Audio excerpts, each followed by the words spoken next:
Hello আসসালামু আলাইকুম guys, কেমন আছেন? সবাই ভালো আছেন? আজকে আমি আপনাদের মাঝে নিয়ে আসলাম চিংড়ি মাছ হালকা বুনা। ওকে দর্শকরা দেখেন কীভাবে আমি চিংড়ি মাছটারে ভেজে নিলাম।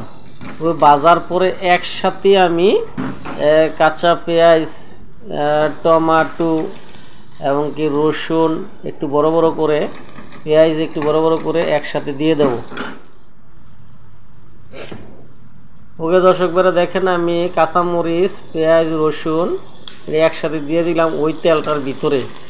কেন আমি তেল নামাই নাই, এগুলা আমি হালকা ভুনা করব, তেমন একটা সিদ্ধ করুম না। ওকে, যাতে একটু কাঁচা কাঁচা থাকে। এরপরে আমি টমেটো দিয়ে দিলাম, দেওয়ার পরে প্রায় 5 মিনিটের মতন রেখে দিলাম, একটু নাড়াচাড়া করে দিলাম যাতে এগুলো সিদ্ধ হয়ে যায়।